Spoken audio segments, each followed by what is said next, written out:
Quand tu es un artiste, il faut faire tes propres choses sans arrêt, mais quand tu n'es pas connu, il y a des obstacles qui viennent à toi, notamment, là, c'est qui ce gars-là, pourquoi j'irai voir ça? Exactement. Fait qu'on vient, avec ce documentaire-là, à faire une série de shows sur la route. On va arrêter à Gaspé, on va à Joliette, Absolument. on va à plein d'endroits différents. C'est la naudière. Ouais, on va à plein de places différentes, genre pour essayer de montrer comment ça marche, faire ses choses soi-même. Absolument. Et Là, vous dire, vous allez faire des shows là-bas et le documentaire va filmer ça. Vous allez pas aller à la Naudière et dire, les amis, c'est difficile de faire un show quand vous êtes pas Non, c'est ça. C'est pas des jokes juste sur le fait que c'est tough en vivre, là. Ouais.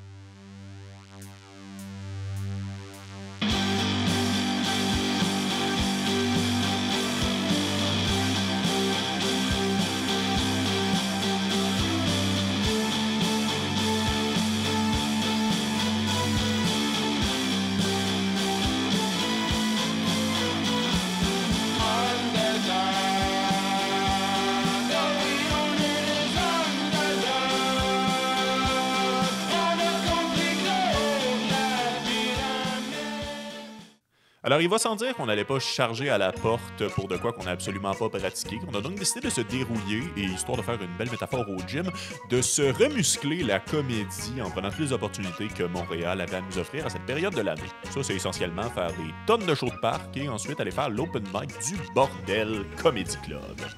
C'est ce que c'est. Vous êtes là, c'est de l'humour. Nous, des humoristes, on va faire du rodage. On va tester des blagues à soir. Fait que des fois, c'est des blagues qui sont écrites le jour même, dans les jours avant, les semaines avant. On veut tester des blagues avec vous, savoir si notre stock fonctionne bien. C'est ça notre job. C'est du rodage. Vous, votre job, ben, pour nous aider à ça, c'est de rire quand c'est drôle. La base. La facilité, c'est qu'on n'a pas de pression. T'sais, on s'attend à ce que ça soit boboche, on se fait chier dessus par des oiseaux. Il y a des gens qui crient, des gens qui partent en courant derrière le stage. Il y a des trucs dingues qui se passent, mais ça dérange pas parce que on n'a pas la pression de que le show soit parfait. C'est Tout le monde ne paye pas pour rentrer non plus. Exactement. C'est contribution volontaire, donc les gens, s'ils ont aimé le show après, ils donnent un peu d'argent. Le mauvais côté, ça serait la même chose, toutes les impondérables. Ça fait chier d'un point de vue artiste de se faire déranger durant son numéro, sa performance. Mais en même temps, on s'attend à ça. Oui. On sait que c'est un show dans des conditions de même. On est habitué après 2 ans. Fait que je dirais que les bons et les mauvais côtés, c'est exactement la même chose. C'est ce qui fait la beauté des shows n'importe. Le roi des écureuils, tabarnak. On sent ça va bien? Laver le micro, là, il est mouillé puis ça m'écoeure. Question pour toi. Tu redistribues une partie des revenus qui sont donnés. C'est quelle formule que tu utilises? Ben là, cette année, ce qu'on fait, c'est qu'on essaye de donner au moins la moitié des profits qu'on a aux humoristes parce qu'on paye la production aussi, c'est Pique-Nique Humour qui organise.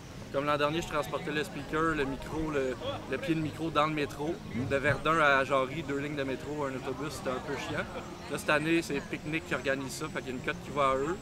Il y a une cote qui va aussi à l'animation, puis le reste, ça va aux humoristes. Parle-moi de pourquoi c'est important pour toi de faire ça. De redistribuer aux humoristes? Ouais, tu peux regarder l'argent. Il n'y a pas de mec qui garde l'argent. Ben, j'aime ça quand les cachets sont redistribués. Au moins, quand on le sait, c'est pas si pire.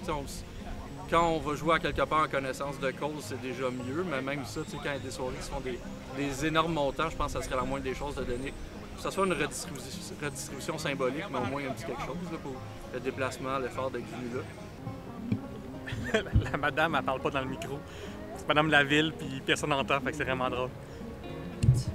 C'est comme si tu combinais la population de Québec, Trois-Rivières et Joliette. Coïncidence? J'espère que oui. Qu'est-ce que ça apporte de faire un show dans un parc?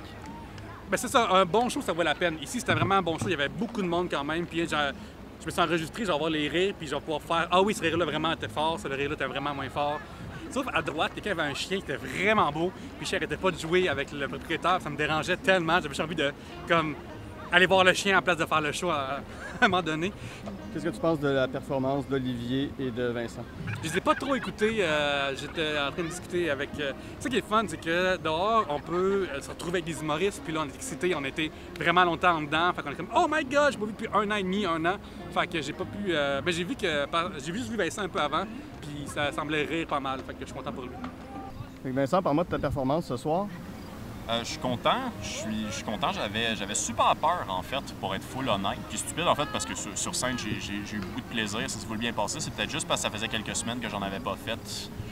Je suis quelqu'un qui a quand même besoin de jouer fréquemment pour savoir que je suis dans mes pantoufles, même si mes pantoufles sont sur scène. Tu t'es fait écler, parle-moi de ce moment-là. Oui, en fait, ce sera jamais prouvé si je me suis fait écler ou si c'était juste quelqu'un qui criait. C'est toi. Ouais. Ah, ok, cool. En fait, pour le contexte, c'est des jeunes qui sont passés, qui ont vu qu'il y avait un show, puis ils se sont dit on va juste hurler nos vies. Ah, ça m'arrive souvent. Je pense que je les attire. Là. Je dois être un pack leader de gens qui parlent fort. Là. Ça semble être moi, ça. Ça va, je m'en suis servi. Ça donne que je venais d'annoncer mon sujet. Fait que quand j'ai fait je vais vous parler de ça, il a gueulé, j'ai fait je suis pas obligé, puis j'ai eu un rire là-dessus, fait que c'est sympathique. Mais moi, en fait, honnêtement, je trouve que c'est un peu ça le charme des shows de parc. Là. J'ai quasiment l'impression qu'il faut que ça arrive pour que le moment show de parc commence. Hey, peux-tu me montrer, genre, ta blessure? Ouais.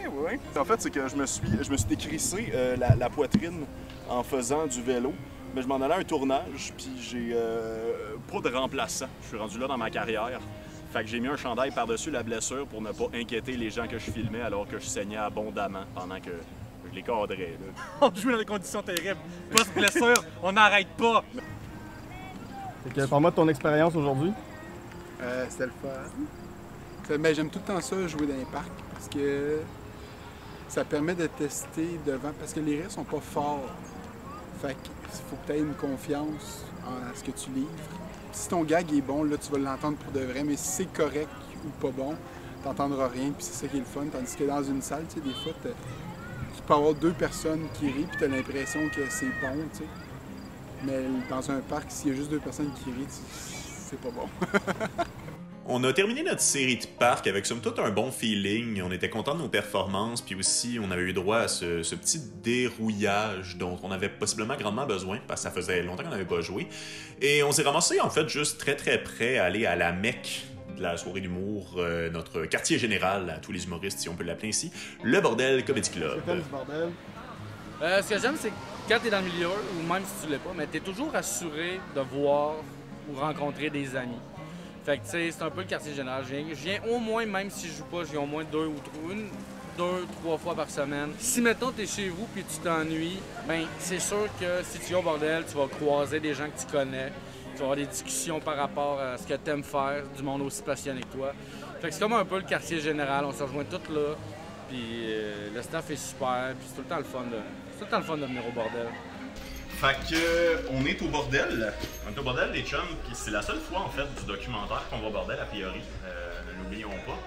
On est là pour pratiquer des jokes. On est sur l'open mic. On est sur l'open mic du bordel, puis. Ça, c'est un show qui n'est pas rémunéré, il n'y a pas de cachet. Effectivement. Mais on a des belles conditions, puis on peut voir un public pour des premières fois de notre tournée. Ouais.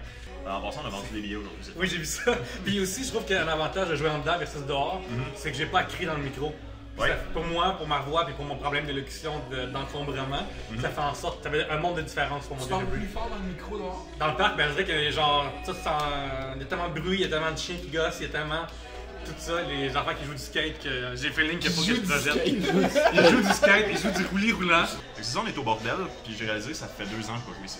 Ouais, ça fait 1 an depuis la pandémie. T'entends qu'il y avait des plexiglas ici. Oh shit! Ouais, ok, mais ouais. t'as vécu en pandémie, bordel. Ouais, j'ai vu. En plus, la pandémie fait qu'on ne voit pas vraiment profondément dans le temps. Puis moi, devant, on voyait juste le monde en avant de la scène. Puis juste là, mettons, je suis là, juste devant moi, il y avait un couple là. Comment ça, c'est pas le José Hood? Je suis venu au bordel, le propriétaire il est pas là. C'est quoi cette marde-là? C'est qui ce gars-là? Qui m'en crisse? Ben, genre, il fallait que je joue comme au-dessus d'eux autres, là. Ça semblait qu'il n'existe pas.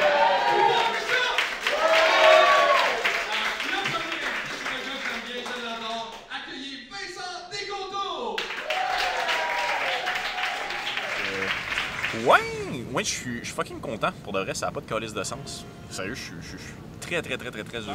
Je suis plus content parce que le bordel, c'est une vraie place pour roder dans ma tête. C'était pas comme le parc de hier, que j'ai beaucoup aimé aussi en fait. Comme je l'ai mentionné, je pense pas qu'on peut roder complètement, mais je pense que j'ai maintenant la confiance que mon bit pour closer le numéro fonctionne dans une vraie salle, puis il y a vraiment un potentiel. C'est vraiment cool, j'ai eu beaucoup de fun à le faire.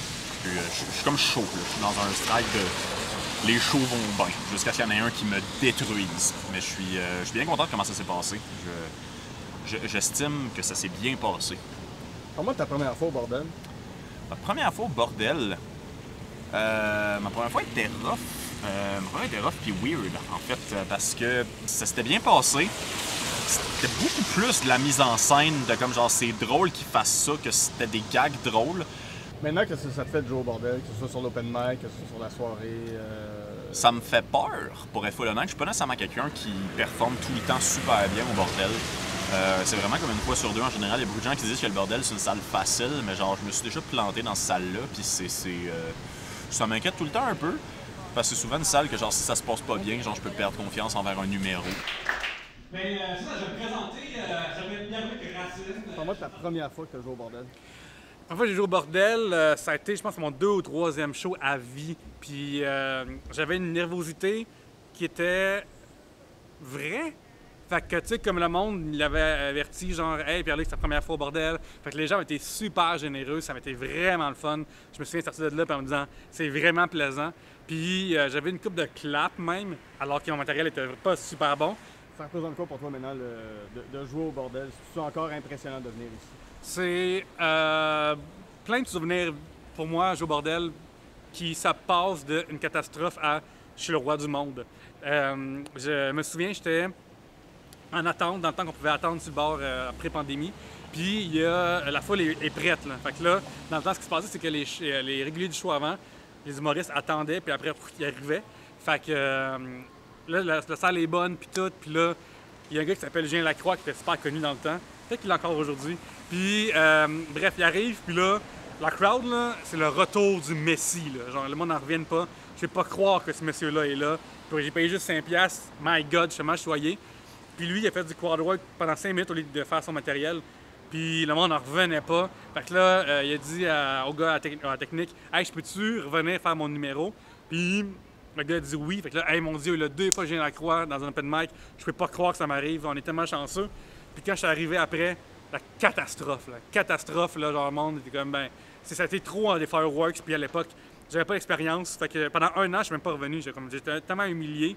Puis la fois d'après, même principe. Sauf que là, cette fois-là, c'est Preach qui arrive. Puis après, c'est Mehdi Boussaïdan qui vient faire 5 minutes de son show, quasiment, je pense. Parce que Mehdi est super bon en partant. Fait que je me souviens être comme, hey, là, Pierre-Luc, ça peut arriver 2 fois. Fait que j'arrive sur la scène, puis je suis comme, hey, gang, applaudissez Mehdi, son show est tellement bon. Puis applaudissez moi qui passe après ça. Puis ça a full marché, j'ai eu des claps. C'était une de mes fois préférées. Ce que j'aime de jouer au bordel, c'est... c'est quasiment la même réponse qu'hier, mais c'est vraiment comme... Si ça se passe bien, mettons, ta soirée, comme à soir, ça s'est bien passé, ben là, c'est le fun parce que tu jases avec le monde, tu as un feedback, les gens te jasent, puis l'après-show est aussi le fun que le show en tant que tel, tu sais. Je vois ça comme un lieu de validation, je pense.